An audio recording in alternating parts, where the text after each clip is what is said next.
Good afternoon. देखिए हम लोग स्टार्ट करते हैं एक नया चैप्टर जिसका नाम है ग्रेविटेशन।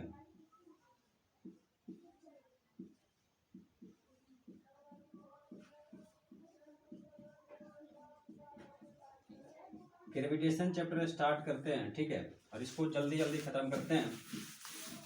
देखिए इसमें क्या है कि न्यूटन साहब थे। न्यूटन साहब ने क्या किया कि हुआ यूँ, थोड़ी सी कहानी बताता हूँ। एक यहाँ पे लड़की थी, इसका मास था m1, एक यहाँ पे क्या था m2। दोनों कितने दूरी पर थे? r दूरी पर थे, ठीक है। ये m1 था और ये m2 था। हुआ यूँ कि ये बहुत सुंदर थी,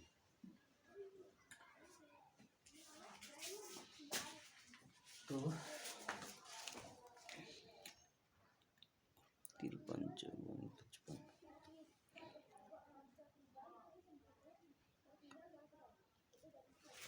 ठीक है। तो हम लोग स्टार्ट करते हैं ग्रेविटेशन। इसमें दो मास हमने लिया है, एक m1 m2 r दूरी पर, ठीक है।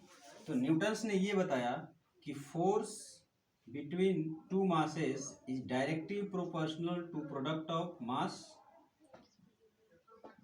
And inversely proportional to square of distance between two masses, ठीक है। इस प्रोपोर्शनलिटी को जब हम हटाएंगे तो F बराबर आएगा G m1 m2 upon r square, ठीक है। तो इस G को बोला जाता है यूनिवर्सल ग्रेविटेशनल कांस्टेंट।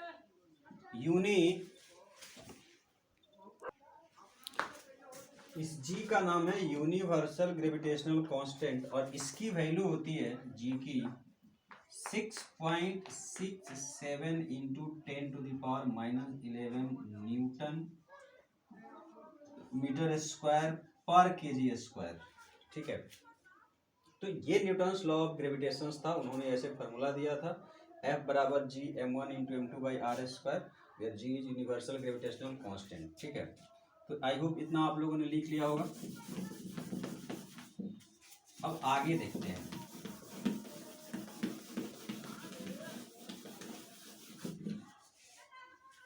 जो फोर्स का फॉर्मूला उन्होंने दिया F is equal to G m1 m2 upon r square, इसमें G यूनिवर्सल ग्रेविटेशनल कांस्टेंट है।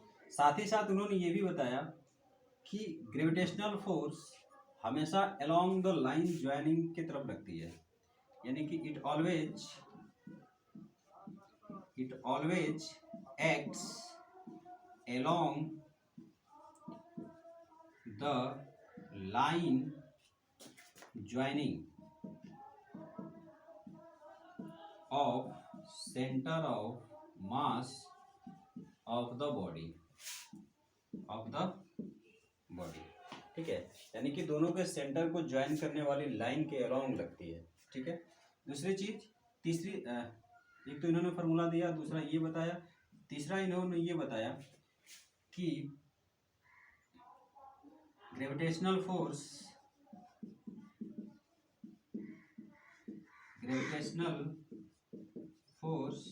Is always attractive in nature, ठीक है, हमेशा, क्योंकि m1 पर फोर्स इधर लगेगा और m2 पर फोर्स इधर लगेगा, ठीक है। ये F1 हो गया और ये F2 हो गया। तो ये तीन चीजें उन्होंने बताई, ठीक है। तो यहाँ पर अगर हम बोलें कि F1 का मैग्नीट्यूड बराबर होगा F2 के मैग्नीट्यूड की, और वो वैल्यू होगी G m1 m2 upon r square, ठीक है। तो ये न्यूटन्स लॉ ऑफ ग्रेविटेशन दिया था। इसके अलावा चौथा पॉइंट जो आपको इसमें याद रखना है कि gravitational force is independent of medium, ठीक है। ये मीडियम पर डिपेंड नहीं करता। आप पानी में निकालो, दूध में, दही में, जहां रख करके मास को निकालो, फोर्स कितना आएगा G m1 m2 m2 by r square, ठीक है। तो ये gravitation Newton's law of gravitation था, ठीक है। अब थोड़ा G पर चर्चा कर लेते हैं, यूनिवर्सल ग्रेविटेशनल कांस्टेंट पर चर्चा कर लेते हैं। एक मिनट।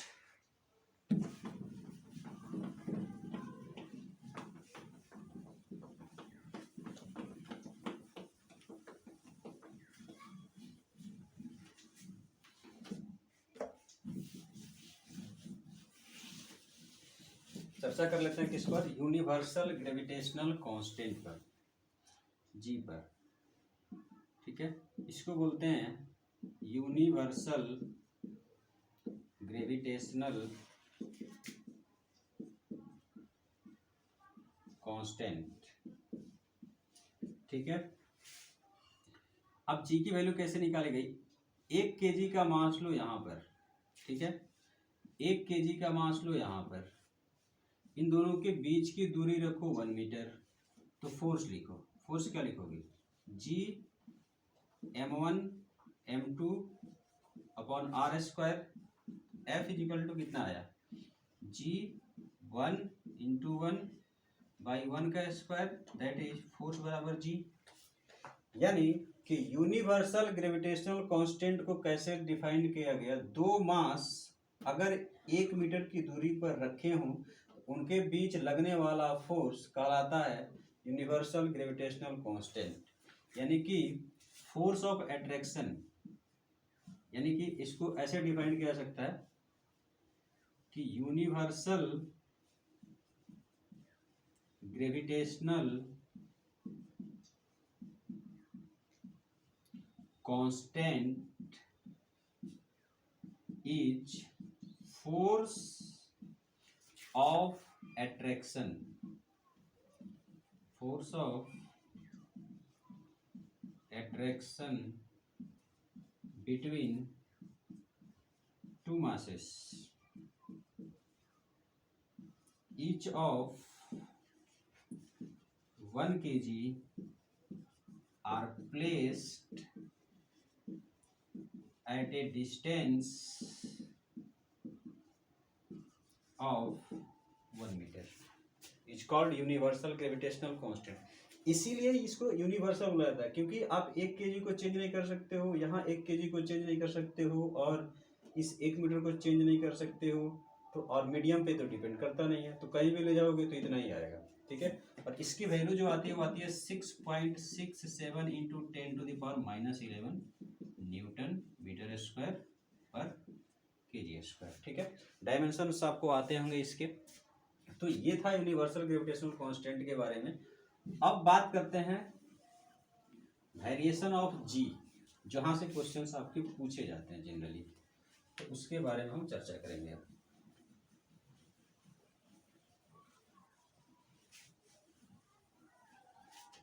ठीक है, तो हेडिंग डालिए, calculation of universal calculation of, पहला हेडिंग है calculation of acceleration due to gravity, acceleration due to gravity on the surface of earth, अर्थ के सरफेस पर एक्सेलरेशन कैसे निकालते हैं। मान लीजिए कि ये अर्थ है, ठीक है, यहां से अर्थ की रेडियस कितनी है r, मास कितना है m, इसके सरफेस पर एक ब्लॉक रखा हुआ है जिसका मास है m, ठीक है। तो यहाँ कैपिटल M क्या है, mass of earth, mass of earth, ठीक है। r क्या है, radius of earth, radius of earth, ठीक है। m क्या है, mass of body, mass of block बोल सकते हो आप, ठीक है। तो फोर्स कितना आया, G m into m upon r square, ठीक है। अब ये जी कैपिटल एम आर, इसकी जो वैल्यू होती है, जो भी इसकी वैल्यू होती है, 6400 रेडियस होता है, और जी का वैल्यू पता है, मास ऑफ अर्थ, सब वैल्यू पुट करोगे तो इसकी वैल्यू आती है 9.8 मीटर पर सेकेंड स्क्वायर, ठीक है, इसकी G m by r square की। तो आप फोर्स लिखते हो एम जी, ठीक है। तो सरफेस पे फोर्स कितना लगता है, एम जी, तो ये आपका जी हो गया। तो यहाँ से जी क्या आया, जी जो आपका आया वो आया G into M by r square, ये आपका आया, और ये कहाँ पर आया, सरफेस पर।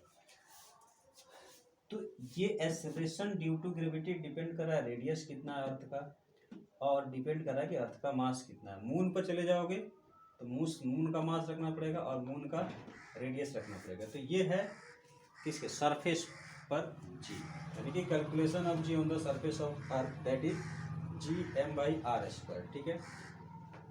अब आती है calculation of acceleration due to gravity at height h, gravity at height h। थोड़ा जल्दी जल्दी पढ़ा रहे हैं, थोड़ा समय कम लगे, जीबी कम लगे। Calculation of acceleration due to gravity at height h from earth surface, earth surface. ठीक है, इसको भी मिटा देते हैं, पहले रखेंगे इसको। ये अर्थ का सरफेस है, ठीक है। इसकी रेडियस कितनी है, r, मास कितना है, m। यहाँ से h हाइट ऊपर, h हाइट ऊपर, छोटा h लेते हैं, एक ब्लॉक रखा हुआ है जिसका मास है स्मॉल m। ठीक है, इस पर फोर्स लिखिए। फोर्स कैसे लिखेंगे आप,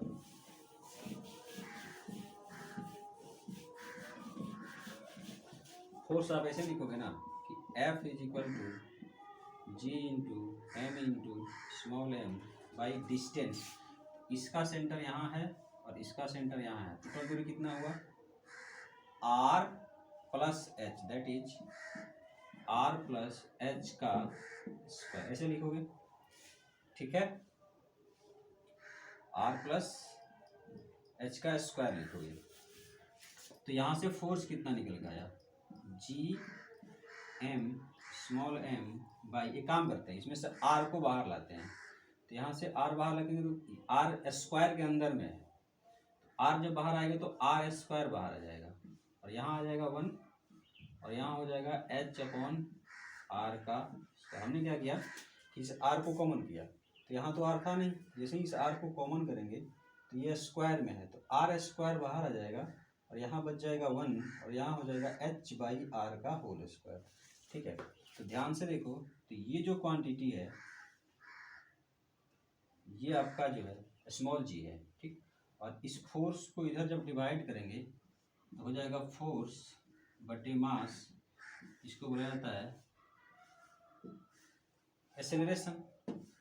फोर्स अपन मास को एक्सेलरेशन होता है और बॉडी का ये मास है, तो ये कितना आ गया, G/m r square 1 plus H/r। तो ये क्वांटिटी जो है वो तो G है, आपका G इफेक्टिव जो आया हाइट के साथ वो आया G on the surface upon 1 plus H/r का स्क्वायर है ना, H/r का स्क्वायर। ठीक है, और ये फार्मूला आपको याद रखना है। ठीक है, G हाइट के साथ कैसे वेरी करता है ये तो हमने कैलकुलेट करके बताया कैसे आया, G/1 प्लस H/r का होल स्क्वायर आपको क्या करना है, याद रखना है। ठीक है, ओके। तो G जो आया हुआ है मेरा हाइट के साथ, जिसको G इफेक्टिव होने लिखा था, वो आया है G/1 प्लस H/r का होल स्क्वायर।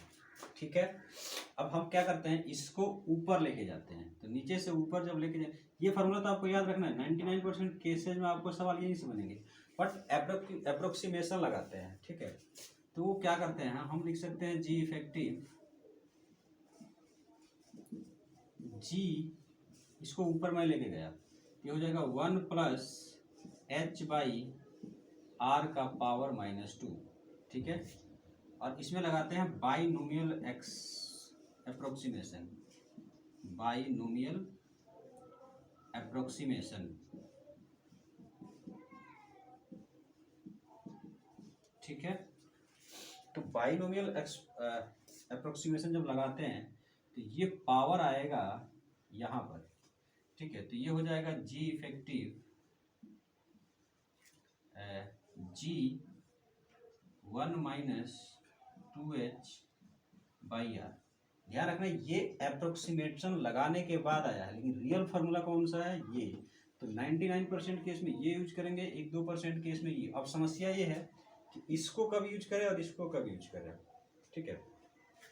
तो ये हाइट, अगर आपको लगता है कि हाइट 500 किलोमीटर तक है या उससे नीचे है, 500 भी बहुत ज़्यादा हो गया, 100 किलोमीटर, 50 किलोमीटर, 40 किलोमीटर ऐसे, ठीक है। तो लगभग 500 ले लेते हैं, आंसर आ जाएगा। 500 किलोमीटर से कम हाइट है तब तो अप्रोक्सीमेशन लगा सकते हो, और 500 किलोमीटर से ज़्यादा हाइट है तो आपको इस फार्मूला का यूज करना पड़ेगा। जैसे मान लो कि बोलेगा कि अर्थ के सरफेस से, मान लो ये अर्थ का सरफेस है, ठीक है, रेडियस r है, अर्थ के सरफेस से r/2 ऊपर, बताइए एक्सेलरेशन ड्यू टू ग्रेविटी कितना होगा। तो यहाँ पर ये फार्मूला लगेगा, ना कि ये, क्योंकि ये अगर यूज करोगे तो ये 500 किलोमीटर से ज़्यादा है, ठीक है। तो ये ध्यान रखना है। तो मैं यहाँ भी लिख देता हूँ कि कब कौन सा फार्मूला आपको लगाना है, ठीक है। तो ये याद रखना G1 माइनस 2h/r, ठीक है। तो इधर साइड में मैं लिख देता हूँ कब आपको लगाना है। G इफेक्टिव आपको लगाना है G1 माइनस 2h/r जब आपका हाइट 500 किलोमीटर से कम हो, ठीक है। और रियल फार्मूला जो आया है, रियल फार्मूला हाइट के साथ वो आया है कितना, G1 प्लस h/r का स्क्वायर। ये लगाना है जब आपकी हाइट ज़्यादा हो जाए, किससे, 500 किलोमीटर से, ठीक है। एक और फार्मूला है G इफेक्टिव बराबर G, ये आप लगा सकते हो कहाँ तक, 10 किलोमीटर तक, इससे ज़्यादा पे नहीं लगा सकते। तो हम लोग ये पढ़ चुके हैं, अब इनको डील करना है। ये तो हम 2 किलोमीटर 4 किलोमीटर तो पढ़ ही चुके हैं, ठीक है। तो ये आपको याद रखना है इतना, ठीक है। तो ये था कि variation of G with height के साथ क्या वेरिएशन होगा। तो हाइट में जैसे जैसे हम ऊपर जाएंगे, ठीक है, जैसे जैसे आपका हाइट बढ़ेगा, G इफेक्टिव मतलब एक्सेलरेशन ड्यू टू ग्रेविटी क्या होगा, घटेगा। और घटने वाला रिलेशन कैसा है, G1 प्लस h/r का होल स्क्वायर। डायरेक्ट सवाल इससे पूछा हुआ है, ठीक है। उसको करते हैं अभी हम, बार बार ऑफ करना पड़ रहा है लिखते हो। यहाँ पर लिखा है variation of acceleration due to gravity with depth, मतलब डेप्थ के अंदर जब जाएंगे तो G कैसे वेरी करेगा उसके बारे में हमें देखना है। तो मान लीजिए कि ये आपका अर्थ है जिसकी रेडियस कितनी है, r, टोटल रेडियस कितनी है, r है, टोटल मास कितना है, m, ठीक है। मैं क्या करता हूँ कि यहाँ से एक मैंने टनल बनाया ऐसे, ठीक है, ये मेरा टनल है जो h हाइट नीचे आया, कितना नीचे आया, h हाइट नीचे, और यहाँ हमने एक ब्लॉक ला कर रख दिया, ठीक है। तो इस पे कितना एक्सेलरेशन ड्यू टू ग्रेविटी आएगा या कितना फोर्स लग रहा होगा ये हमें बताना है। तो सेंटर से इसकी दूरी कितनी है, पहले ये तो निकालो, कितना आएगा, r माइनस h, ठीक। अब एक काम करना है कि चूंकि हम h हाइट नीचे आए हैं तो इस ब्लॉक से ऐसे एक स्फीयर बनाना है, ऐसे, ठीक है। ऐसे आपने स्फीयर बनाया तो इसकी रेडियस कितनी है, r माइनस h। तो इस पे जो फोर्स लगता है, फोर्स तो सेंटर की ओर लगता है, तो सेंटर की ओर जब लगेगा तो इस पे फोर्स उतना ही लगेगा जितना इस सर्कल के अंदर मास होगा, बाहर वाले मास का नहीं लगेगा, क्योंकि बाहर वाले मास का कुछ इधर खींच रहा होगा, कुछ इधर खींच रहा होगा, ये वाला इधर खींच रहा होगा, तो वो कट के जीरो हो जाता है।